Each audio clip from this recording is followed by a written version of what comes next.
అవకాశాలని వాడుకొని చట్టపరంగా అన్ని అవకాశాలను వాడుకొని నేను డెఫినెట్గా వాళ్ళ మీద చర్య తీసుకునే పరిస్థితి ఉంటుంది. ఎందుకంటానంటే ఇవి వాస్తవానికి ఒక ఎమ్మెల్యేని కించపరచడం, ఒక ఎమ్మెల్యేని ఇష్టానుసారంగా మాట్లాడతానంటే ఊరుకునే ప్రసక్తి లేదు. ఎందుకంటే గవర్నమెంట్ రెజ్యూమ్ చేసే ల్యాండ్ నాకు సంబంధం అనేది నా అంటగట్టడం అనేది ఇది పరాకాష్ట, ఊరుకునే ప్రసక్తే లేదు. ఇలాంటివి చాలా బయట మాట్లాడుతున్నారు. ఎక్కడ ప్రూఫ్లు వచ్చినా ఎక్కడ ఇది అయినా డెఫినెట్గా మరి మేము వదిలే ప్రసక్తి లేదు.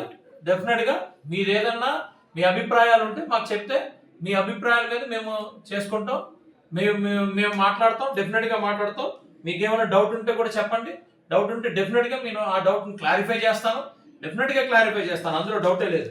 కానీ ఎట్టి పరిస్థితుల్లో మీరు గనక ఆరోపణలు చేసి నన్ను డిఫేమ్ చేద్దామని మాత్రం అనుకుంటే మాత్రం ఊరుకునే ప్రసక్తి లేదు.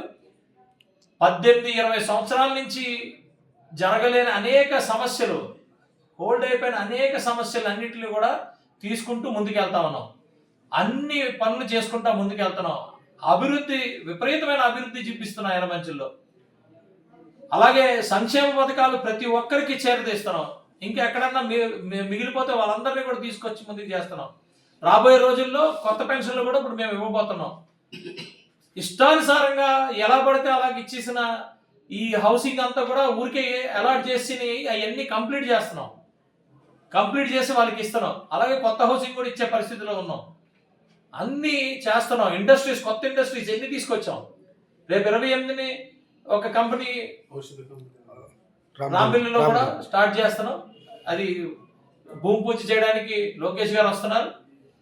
ఒకటి కాదు, ఇన్ఫ్రాస్ట్రక్చర్ అలాగే ఎమ్యూనిటీస్ ఇలా డెవలప్ చేసుకుంటూ వెళ్తా ఉంటే మా మీద బురద చల్లడానికి ఇష్టానుసారంగా మాట్లాడతానంటే ఊరుకునే ప్రసక్తి లేదు. సోషల్ మీడియాలో కూడా చాలా మంది కావాలని పార్టీని పట్టుకొని నా మీద అదే పనిగా వేసినప్పుడు వాళ్ళు అనుకుంటున్నారేమో. డెఫినెట్గా చట్టరీత్యా చర్య తీసుకుంటాం. క్లియర్గా చెప్తున్నా, చట్టరీత్యా చర్యలు తీసుకుంటా. ఆల్రెడీ మూవ్ చేసాం, కోర్టులో మూవ్ చేసాం, శాసనసభలో మూవ్ చేసాం. ఎక్కడికక్కడ మేము ఆశ్రయిస్తున్నాం చట్టాన్ని. తర్వాత మీరు మా కాళ్ళు పట్టుకున్నా మమ్మల్ని బతిమాలలో ఊరుకునే ప్రసక్తి లేదు.